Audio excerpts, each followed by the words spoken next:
Hello everyone, my name is Bianca Hollins and I'll be doing a short presentation on digital citizenship. What does it mean to be a good digital citizen? How can this help our students going forward, being 21st century learners? And what we can do as teachers and administrators to be good digital citizens as well. First off, what does it mean to be a good digital citizen? Being able to follow the norms for appropriate, responsible behavior for technology use is the foundation. We have to be mindful ourselves, and our students must be mindful that the same standards and expectations for a classroom environment are going to apply in the online world. So we want to prepare them to be both productive, but also thoughtful in the way that they are interacting online. What we can do to help that process along is to keep in mind three categories: respect, education, and protection. Under the respect umbrella, we'll find access to technology, the etiquette when we're using it, and following the law when we are online. Now, we follow the old adage, treating others as we would want to be treated, and part of that as educators is remembering access. This means that we be mindful of what our students have the ability to use, whether that is the hardware that they have available to them, computers, tablets, mobile phones, or the software, programs, and digital classroom environments that they're going to be participating in. We want them to be comfortable and know that they're valued within the online community and have equal access and participation to what we use in our lessons and our unit plans. We also want to prepare our students with etiquette. We want them to know a simple code of conduct or a procedure list, rules and regulations that are going to help them and be kind of a flagpost for them when they're navigating all the different online forums. We want them to be respectful of their peers, be positive and constructive in their criticisms. We want them to avoid cyberbullying, using inappropriate language or inappropriate websites. We want them to have the same pride in their behavior and in their conduct that they do when they're on campus as when they are in an online setting. The next thing is the law. Ethical use of technology is going to be very important to keep in mind going forward. We can model this as educators by being sure we cite all of our sources when we're using various media, whether that's video, audio, songs, audiobooks, whatever we're using. We want to be sure that we are giving credit where it is due. We also want to be sure that we're teaching our students not to illegally download or stream or use sites that might break the law. There are still going to be consequences. There's a permanence to the things that we do, and we want to remind our students of that at every turn. How we can do this is through the education portion of being a good citizen.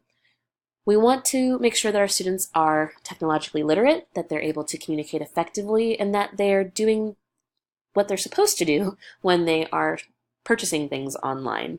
So that means, for literacy, we should understand fully the new technology and the uses that we have for it before we integrate it into our lesson plans, before we bring that into the classroom, because we want our students to be confident about the purpose of the things that we're introducing them to. We want them to be efficient and effective in using these tools to communicate, to complete projects, when they're going to be collaborating with each other. Anything we can do to make sure that our students are literate is a plus. And this means that they'll go from being content creators, people that are putting information online and just kind of walking away forgetting about it, to being proud of the work that they're putting forward and knowing the lasting implications of what they are putting out there for others in the internet forums and basically the global stage to consume. This means that when we are getting into communication, all of the different options that they have, whether it's social media, Instagram, Twitter, Snapchat, whether they're using classroom forums like Google Classroom or other tools and programs that help them to collaborate on work, they're having purposeful exchanges. They're being critical thinkers. They're having the same kinds of discussions that we would want to see in a face-to-face context online, and we're giving them the tools to do that. This will help them also when they're being mindful of what they're consuming, whether they're going to be streaming something, whether they're going to be buying something. They're going to be mindful of following the same rules and laws and being sure that they are effective in what they're consuming. The next portion would be protection. Safety. We want them to be secure when they go online and also to incorporate technology in a healthy way.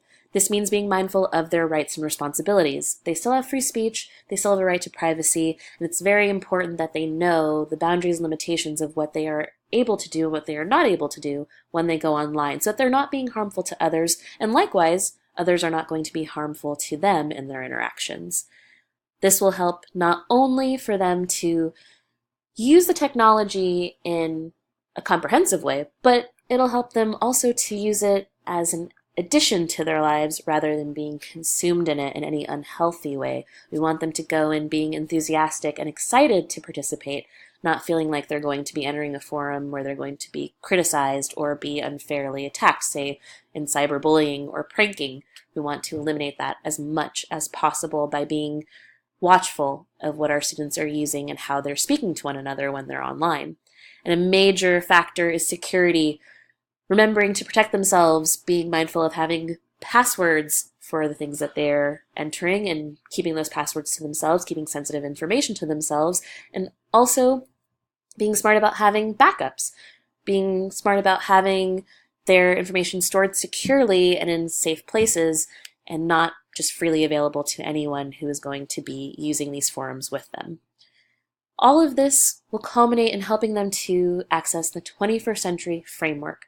What this means is that students are not just going to have content knowledge, know their subject inside and out, have life and career skills and innovation skills, but that they're also going to be productive members beyond our classroom, that they're prepared for what they're going to face in the workforce. What we as teachers and educators can do, being good digital citizens again, is to be sure that we have clear standards, that we're assessing their skills in ways that are accessed across multiple intelligences, we're designing universally, that we're incorporating some kind of professional development, exposing them to things that they'll use when they leave our classroom, and that we're giving them diverse learning environments online, multiple frameworks within which to showcase their skills and to be proud of what they're putting out there.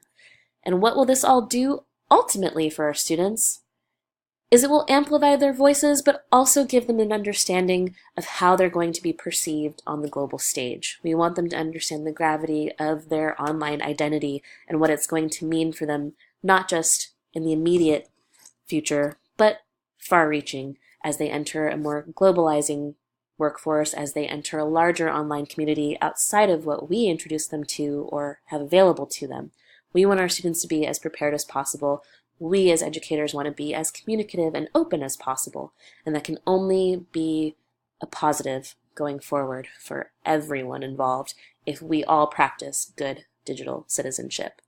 So thank you guys so much for watching and listening to a little bit of my information. Here are more references if you would like to research further, and I hope that you all are having a wonderful time online and that it will be the wonderful tool in your classroom that I believe it will be. Thank you so much.